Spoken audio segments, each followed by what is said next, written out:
Tout homme qui regarde une femme et la désire a déjà commis l'adultère, et tout homme qui renvoie sa femme, sauf en cas d'union illégitime, la pousse à l'adultère, et si quelqu'un épouse une femme renvoyée, il est adultère.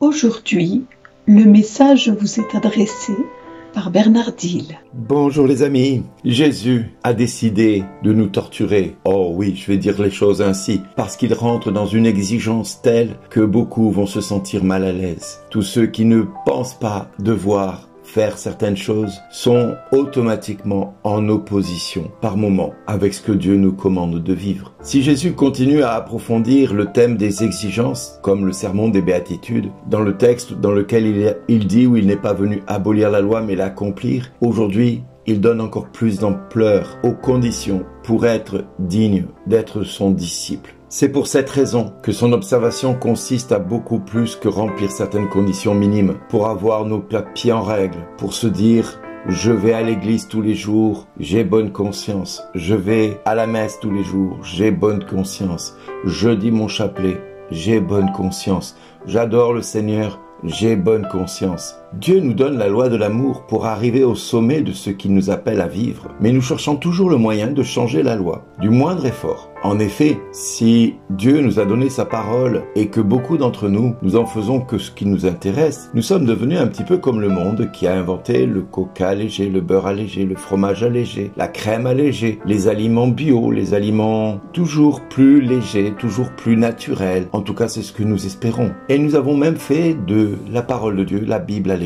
Ce qui fait qu'aujourd'hui, nous prenons dans la parole que ce qui nous intéresse. Et malheureusement, nous nous privons du caractère exclusif de ce que Dieu attend de nous. En effet, Dieu nous met à part pour devenir des agneaux au milieu des loups, pas pour être des loups parmi d'autres loups. Il nous invite à être comme des agneaux et à nous contenter de ce que lui nous accorde comme bénédiction. Mais pour cela, il nous faut être fidèles dans le quotidien. Oui, il nous est donné beaucoup plus. Il s'est donné lui-même à chacun de nous. Il nous a montré l'exemple. Il nous est demandé de suivre Jésus, qui vise très haut en manifestant son autorité sur le 6e et 9e commandement, les préceptes qui se réfèrent à la sexualité et à la pureté de la pensée. La sexualité dans notre monde est un langage humain qui signifie amour et alliance. De ce fait, il ne peut pas être banalisé. Nous ne pouvons pas non plus transformer les autres en objets de plaisir comme le fait le monde, même pas par la pensée. De là, l'affirmation très sévère de Jésus. Tout homme qui regarde une femme et la désire a déjà commis l'adultère avec elle dans son cœur.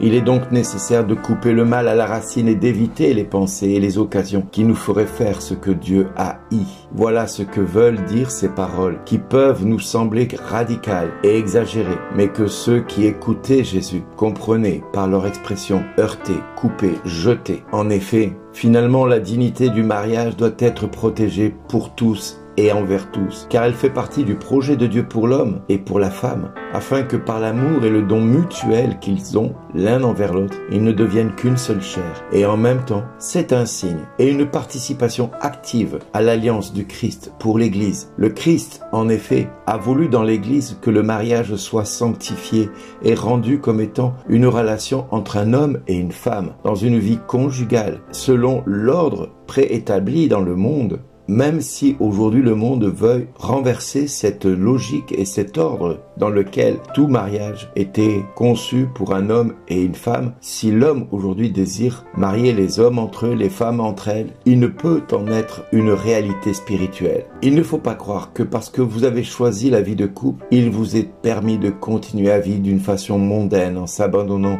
à l'oisiveté et à la paresse. Au contraire, cela vous oblige à travailler davantage et à veiller plus attentivement sur votre salut. Dans le sacrement du mariage, l'homme dit à la femme « Je te reçois comme épouse et je me donne à toi ». Et la femme dit à l'homme « Je te reçois comme époux et je me donne à toi ». Dans le sacrement du mariage, l'homme ne prend pas la femme, il la reçoit. La femme ne prend pas l'homme, elle le reçoit, tel qu'il est, tel que Dieu lui en fait cadeau. Donc tout homme qui s'empare de l'autre et la prend ou le prend ne fait rien d'autre qu'un travail égoïste sur l'autre et prend le contrôle sur son intégrité. En effet, la sensualité du regard enflamme les appétits et les yeux. Habitués à regarder sans pudeur l'autre qui est oisif, réveille les désirs impurs. L'adultère, comme le vol, la corruption et tous les autres péchés, se conçoivent d'abord dans notre intimité. Et une fois que le cœur a fait le choix erroné, ils ont mis en pratique par un comportement concret. Réfléchissons-y un peu à toutes les mauvaises pensées qui nous succèdent dans notre quotidien, qui suivent cet ordre d'idées, et veillons à les combattre, à les rejeter, à les refuser. Et Dieu nous dira paix aux hommes de bonne volonté. Jésus est venu restaurer la création dans la pureté de ses origines. Dans le sermon sur la montagne, il interprète de manière rigoureuse le dessein de Dieu. Vous avez entendu qu'il a été dit, tu ne commettras pas l'adultère. Eh bien moi je vous dis, quiconque regarde une femme pour la désirer a déjà commis dans son cœur l'adultère avec elle.